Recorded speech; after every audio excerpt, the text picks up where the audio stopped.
my name is Jenna, and today I'm going to be talking to you guys about one of my favorite mods of all time, Legacy of the Dragonborn. Several months ago, as one does, I decided to start a new Skyrim playthrough with a mod list primarily based around Legacy of the Dragonborn. It also contained over 200 individual mods. After streaming for 60 episodes and over 300 hours of gameplay, I was able to complete every major questline, collect every weapon and armor piece in the entire game, and display over 3,800 items in the Dragonborn Gallery, which is the museum added by Legacy of the Dragonborn. Today I'm going to share my review for this amazing mod, as well as give you guys a tour of my completed museum. So for those of you who have never heard of Legacy of the Dragonborn, it's a huge expansion-sized mod created by icecreamassassin, as well as a huge team of developers. And it features a massive museum for displaying every unique item that you could possibly find throughout the course of your Skyrim playthrough. Legacy also adds dozens of new quests, fully voiced NPCs, and it even adds its own archeology skill tree. This mod is every collector's dream. Not only does it showcase all of the artifacts that you can find in the base game, but it also adds hundreds of new items for you to find, including unique items found in previous Elder Scrolls games. It's also compatible with many of the most popular Skyrim mods that you can find on Nexus, and it even adds some displays for some of the items found in those mods. As I mentioned at the beginning of the video, I absolutely fell in love with Legacy of the Dragonborn the first time that I played it, and now I consider it to be essential for my mod list. I would probably not play Skyrim again without it. I highly recommend this mod to those of you who love collecting items in video games, whether you like to casually collect quest rewards, or whether you're one of those people that likes to collect every block of cheese and fill your player home with it. Another thing I love about this mod is that it seamlessly fits into Skyrim, and it doesn't even feel like you're playing with a mod. It contains high quality textures, dynamic story writing, and beautiful music that all feel like it belong within the original game. I've also found my experience with Legacy to be relatively bug-free. However, if you should experience any bugs with Legacy, you can find many helpful tips and fixes on the Legacy of the Dragonborn's official Discord, as well as looking on the Legacy of the Dragonborn wiki. One thing I did want to mention is that while I consider Legacy of the Dragonborn to be the greatest mod of all time, players who don't enjoy collecting things will probably not feel the same way that I do. I give this mod a 5 out of 5 stars, but of course this review is entirely subjective. As a massive fan of Skyrim, I highly recommend that everyone try out Legacy of the Dragonborn for themselves, and I hope that you guys love this mod as much as I do. And now I would like to take you guys on a tour of my completed museum and show you some of the things that this wonderful mod has to offer. Here we are at the Dragonborn Gallery, located here in Solitude, right next to the Blue Palace. And the first stop on our tour is going to be the exterior of the building. You can see it is absolutely massive. And off to our right over here is the Explorers Society Guildhouse, which we will take a closer look at in a little bit. Up ahead is the courtyard, where we can see there are multiple beautiful statues, including Ariel's Way Shrine, which is actually a master project for the archaeology skill that we created ourselves. Yes. What is it? Now it's time to head inside the building. The first thing we're going to see upon entering the museum is this area to our left, which is dedicated to the wonderful people who helped to make this mod happen. There's also an in commemoration statue, which will actually play the credits of Legacy of the Dragonborn and showcase all of its creators. On the left-hand side, you can find a chest with safe storage, as well as a donation box where people who come and visit the museum can donate septums. Up ahead is the main section of the museum called the Hall of Heroes. It is absolutely gorgeous. You can see it has a beautiful glass dome on the roof. Right here we have a fountain dedicated to our skill tree. So every time that you get 3 skills to level 100 in a certain tree, one of these statues will appear. Here's one for combat, magic, and stealth. This room is primarily going to showcase weapons that represent the different heroes of Skyrim. Here we have the Galder amulet, as well as Azadal's armor. One of the really cool things about Legacy of the Dragonborn is that it actually retextures a lot of the unique weapons in the game to make them look more special. Here we have the relics of the Divine Crusader. And right up ahead is our area for the Dragon Priest masks and claws. Super colorful and fun. Here we have some unique armor pieces, including Deathbrand's armor. Just a ton of unique weapons in this room. Next we have a section dedicated to Ysgramor.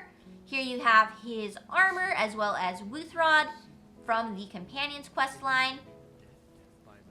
Up next is the Upper Gallery, where you can find things like the Elder Scrolls, as well as unique daggers,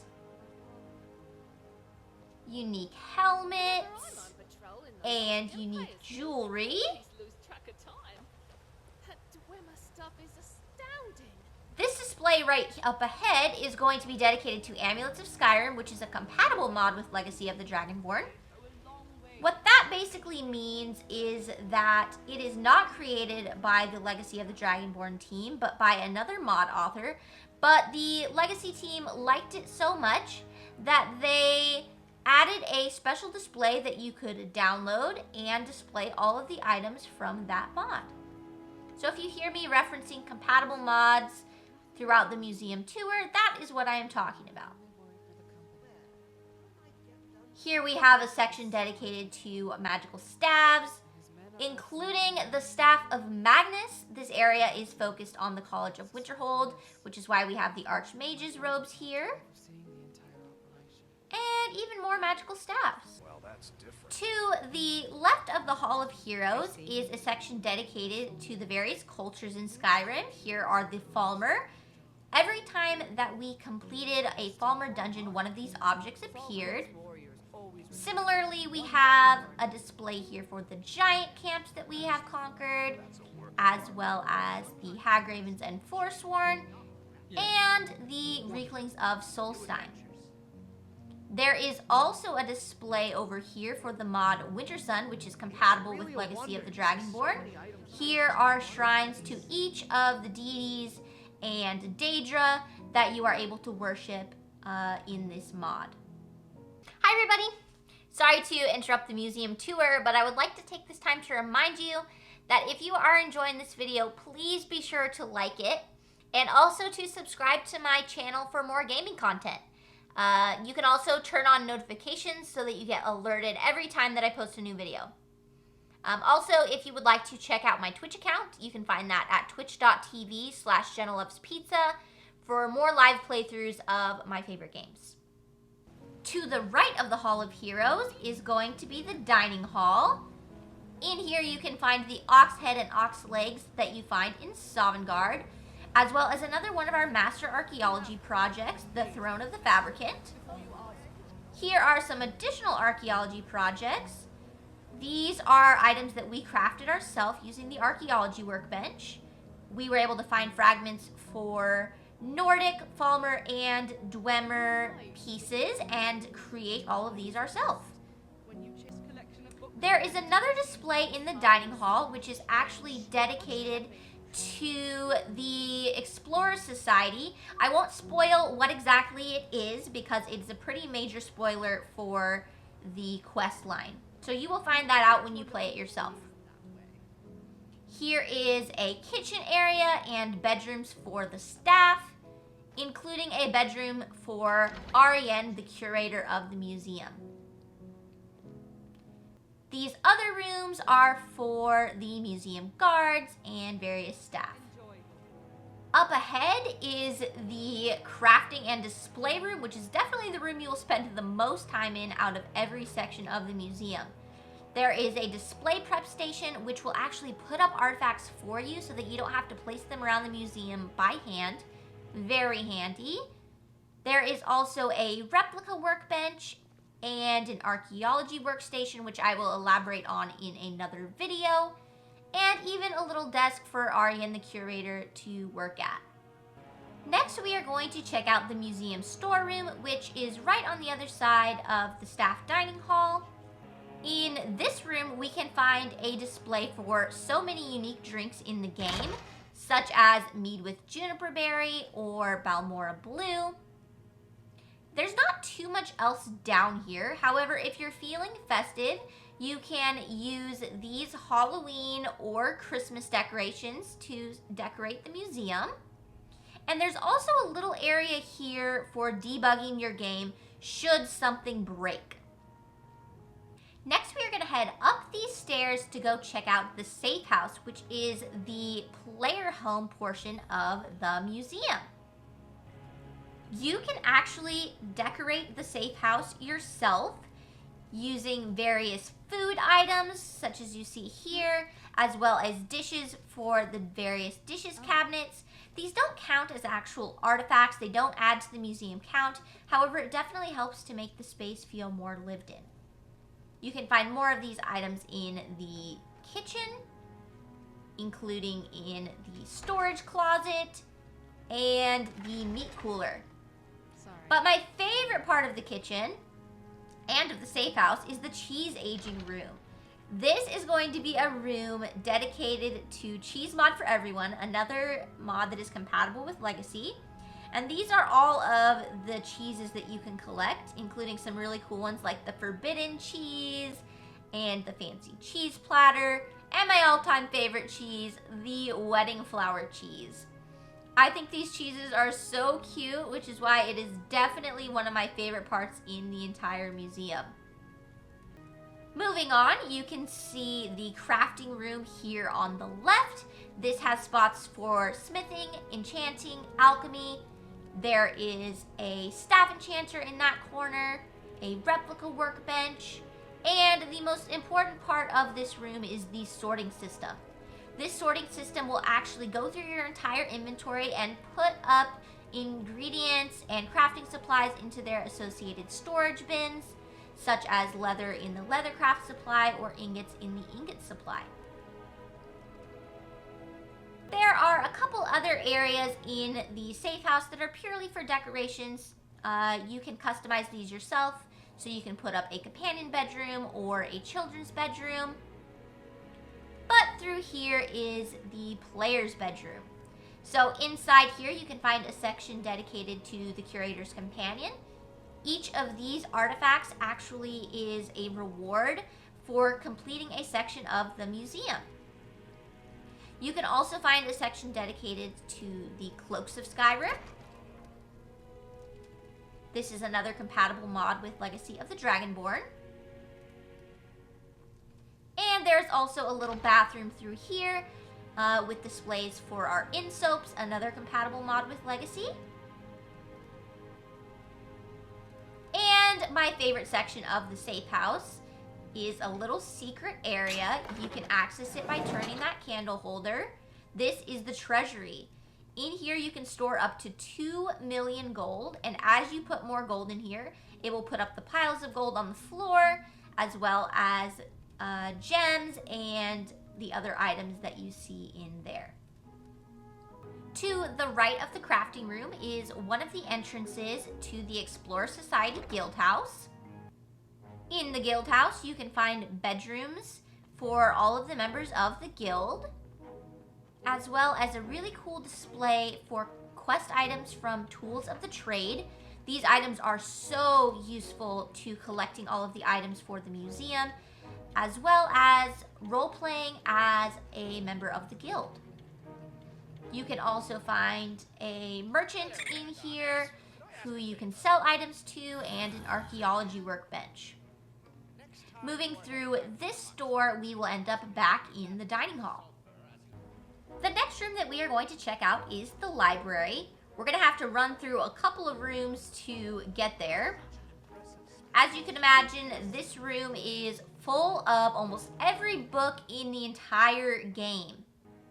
Inside, you can find shelves for huge collections of books, as well as an area dedicated to forbidden books of Skyrim, such as the Mythic Dawn commentaries. These are going to be items that the curator does not want the general public to be able to access. You can also find so many cool books with unique covers all around the library, as well as a couple of miscellaneous items such as the Dragonstone. And of course, you can also find all of the treasure maps in the game, including some additional maps added by Legacy. To the right of the library is the East Exhibit Halls. Up here on our left is the Daedric Gallery, which, as you can imagine, stores all of the Daedric relics in the game. It also has statues to the various Daedra up along the top of the roof. You can find vanilla Skyrim items like the Skeleton Key or the Ebony Blade, as well as Creation Club items in here like Goldbrand, or items added by other mods such as the Neb Crescent, which is added by Legacy of the Dragonborn. As you can see, all of these items have force fields in front of them. These force fields, from an immersion perspective, are to keep visitors to the museum from having access to some really powerful Daedric weapons. Downstairs, you can find one of my favorite weapons of all time, Dawnbreaker, as well as a whole section dedicated to Hermaeus Mora. So here you can find the Ogma Infinium as well as the Black Books, and you can even find Mirax's armor and weapons. As we exit the Daedric Hall, you can see all of these beautiful paintings on the walls. These were all collected by us, and then you were able to use the painting display prep station to place them on the walls. Over here to the right, we have the Hall of Oddities, which is an area for all of the miscellaneous items in Skyrim, such as these jade artifacts here. Of course, we have our coin collection and our fate card collection. And over here, we have an area dedicated to the additional Hearthfire dolls added by another compatible mod with Legacy. You can also find a couple other random things in here, like the draw knife from Dawnguard, or some Dibella statues. There's another room from Bad Gremlins collection, which is another compatible mod with Legacy, full of creatures in jars. And over on these final shelves, you can find things like the White Phial, and the Skull Keys, and Arantino's family heirloom, which you get from Aventus when you kill Grell of the Kind. There are a couple other items on the walls from various quests. And now let's head over to the Hall of Lost Empires, which is going to be right across the hall. That looks heavy. In here, you can find items dedicated to Nordic, Dwemer, and Falmer creatures and dungeons. Most of the objects in here are added when you complete various dungeons, such as, for example, when we completed the dungeon Mizulft, this display of Dwemer dishes went up. Most of the items in the room are going to be like that. However, you can find a couple other odds and ends, such as over here, where you can find the Paragons and Ariel's shield and bow added by Dawnguard. Downstairs, there is an area that is primarily composed of Dwemer artifacts. There are a ton of these items, including Sunder, Wraithguard, and Keening. There's also a whole area dedicated to the Ethereum Forge. You can also find additional armor and weapons added by Ethereum Armor and Weapon Compilation, which is another compatible mod with Legacy. Here's a couple more of those items here. And there is even a display here for some more chitin items. Now we are going to head out of the East Exhibit Halls and go take a look downstairs at the gift shop. The gift shop is downstairs beneath the Hall of Heroes, and and it is a new room added in version 6 of Legacy of the Dragonborn. It doesn't display any artifacts, however it is a nice place for visitors of the museum to get things like Daedric weapons, wooden versions of course, plushies, commemorative mugs. There's even an Aryan standee, this is the curator of the museum, and a small section where you can pick up maps as souvenirs. Out here we have another one of our archaeology master projects. This is the Gates of Hurl. And directly behind it is the Armory. In the Armory, you can find pretty much every weapon and armor set that you could ever want to display, such as ebony armor, snow elf armor, blades armor, orcish armor, my favorite glass, Elven, Nordic, Falmer, Iron, Steel, Dwarven,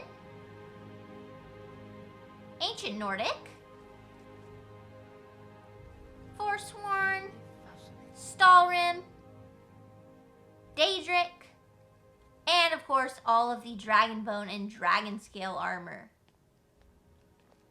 Down these stairs we have additional armor such as the Dawnguard armor and Civil War armor. We also have armor from Solstheim as well as scaled armor and leather armor. And then up next we have the Thane displays. Every time you become the Thane of one of the holds, one of these flags appears. There are also displays for each of the weapons that you get as a reward for becoming the Thane, as well as the guard armor and shields for each of the holds. To the left of the Armory is the Hall of Wonders. The Hall of Wonders is a little bit different than other areas of the museum because it was actually created by a different team than Legacy of the Dragonborn. That's because the creators of Legacy did not want all of the people who used their mod to have to download all of the Creation Club content in order to use it. So because of that, another team made this section to display Creation Club stuff, and it is compatible with Legacy. Here you can see all of the fish in aquariums, as well as all of the items from the fishing creation. Over here, you can find things like the Dwarven Mud Crab, some ingredients from Rare Curios, backpacks of Skyrim. Pretty much every creation in the game has a display in here. Up ahead is the section for the Wild Horses display, as well as Pets of Skyrim. On the right over here, you can find all sorts of magical and arcane items.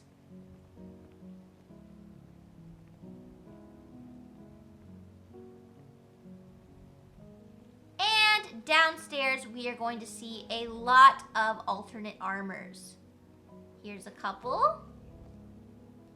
This section over here is dedicated to the Saints and Seducers mod, which is why we have gold and dark armor on display here, as well as displays for the pets that you get as a part of this creation. Here are the rest of the alternate armors. They are all along the outside of the wall here. There are quite a few of them. Over here, we have a section dedicated to the creation called the Cause. It is a quest Creation Club item.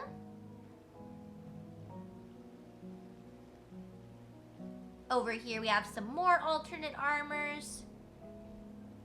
This section is dedicated to Ghosts of the Tribunal. And this section in the center is dedicated to Forgotten Seasons, which is a large quest Creation Club item.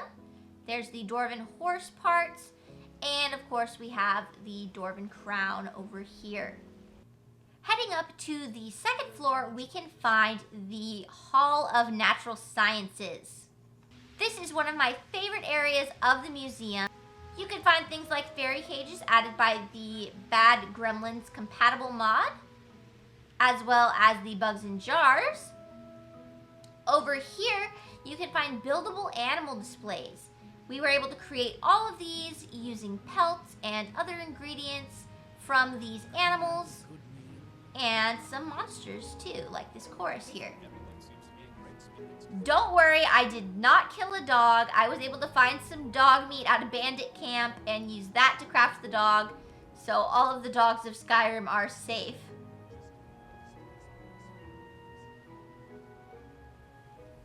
Over here we have a display for some of the notable dragons of the game. And there's even a display for all of the gems in the game, including those added by Legacy of the Dragonborn. We also have a tide pool display filled with seashells.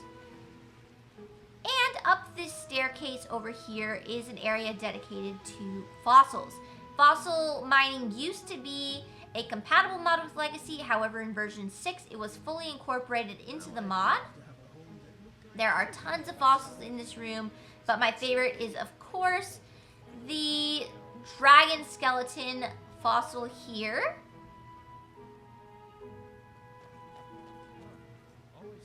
Also on the second floor of the museum, down here at the end, is going to be the Planetarium. You actually unlock the Planetarium after doing several Explorers Guild quest lines, so you don't access it till a little bit later on in the game.